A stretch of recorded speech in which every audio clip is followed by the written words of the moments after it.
प्यारे भाइयों और बहनों, आजकल हम लोग किसके इंतज़ार में हैं?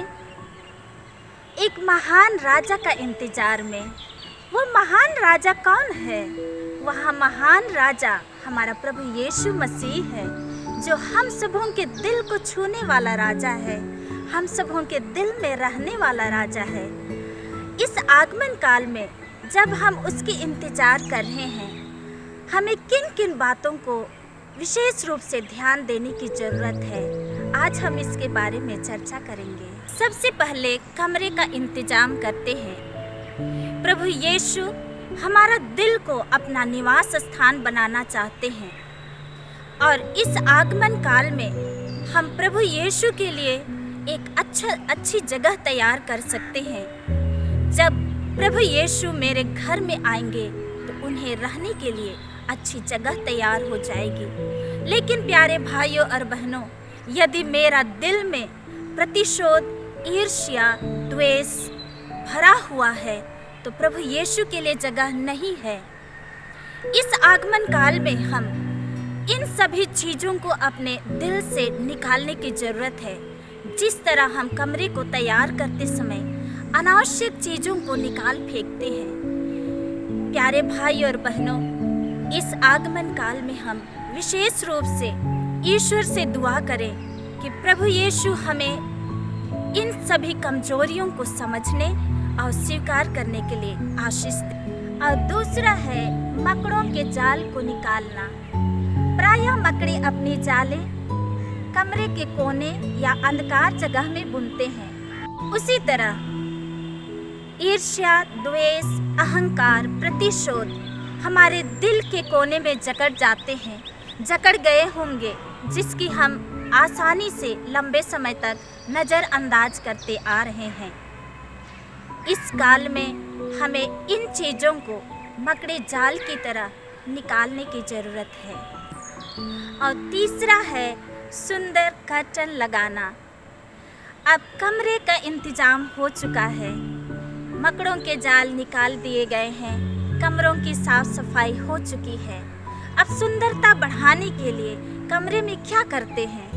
हम विशेष अवसरों में सुंदर कर्टन लगाया करते हैं। अक्सर हमारे जिंदगी में क्या होता है, हम जीवन के विभिन्न झंझटों में पड़कर ईर्ष्या, द्वेष, गुस्सा, भय, लालच और निराशा में जिंदगी बिताने लगते हैं और खुशी की जिंदगी बिताना भूल जाते हैं। प्यारे भाइयों और बहनों, इन पुराने पर्दे की तरह इन सभी चीज़ों को बदलने की ज़रूरत है और प्यार, खुशी और भाईचारा रूपी नए पर्दे को अपने जिंदगी में लगाना है। चौथा है कीमती प्लेटों से खाने की मेज को सजाना। प्रकाशना ग्रंथ अध्याय 3:20 में प्रभु कहते हैं, मैं द्वार के सामने खड़ा होकर खटखटाता हूँ। यदि कोई मेरी आवाज़ सुनकर द्वार खोलेगा तो मैं उसके साथ भोजन करूँगा और वह मेरे साथ। मेरे प्यारे भाई और बहनों, हमें विश्वास करना है कि प्रभु यीशु हमारे घर के लिए निकल पड़े हैं। उसके स्वागत करने के लिए हम कितनी उत्सुकता से तैयारी कर रहे हैं और इस तैयारी के वक्त हमारे दिल में कितनी खुशियाँ होंगी। हमारे खुशी का कोई ठिकाना नहीं है और अपनी खुशी को हम दूसरों को भी बताना शुरू कर देते हैं।